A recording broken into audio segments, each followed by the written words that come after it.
খানকে বলা নবী মোহাম্মদ তোর মায়ের সুদি, খানকে বলা নবী মোহাম্মদ তোর মা আমিনার সুদি, তোর মাইয়া আছে না মা ফাতমা, ওই মা ফাতমার সুদি, তোর বউ আছে না মা আইসা, ওই খানকের সুদি, তোদের মা ফাতমা মা। এজন ল'ৰা তো আমাৰ নবীজিক লৈ এনেকৈ বেয়া বেয়াকৈ গালি পাৰি আছে, তো এটাৰ পাছত এটা কিয় আমাৰ নবীজিক লৈ ইমান তুচিল নাচিল কৰি আছে।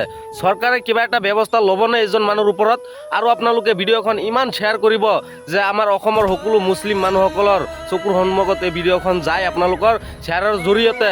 আৰু এই কুলংগাৰৰ বাচ্চাক এনেকুৱা বিচাৰ কৰিবলৈ লাগে যে নেক্সট বাৰ আমাৰ নবীজিক লৈ কোনোবাই বেয়া মন্তব্য কৰিবলৈ সাহস কেতিয়াও যে নাপায়। আপোনালোকে ভিডিঅ'খন শ্বেয়াৰ কৰি দিয়ক। আৰু সকলো ইছলাম ধৰ্মীয় মানুহসকলক আমি অনুৰোধ কৰি আছোঁ, আপোনালোকে হাতত খাৰু পিন্ধি বহি নাথাকিব।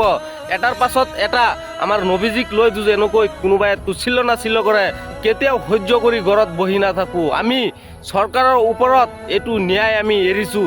চৰকাৰে এইটো ল'ৰাৰ ওপৰত অতি সোনকালে কিবা ব্যৱস্থা ল'ব লাগে।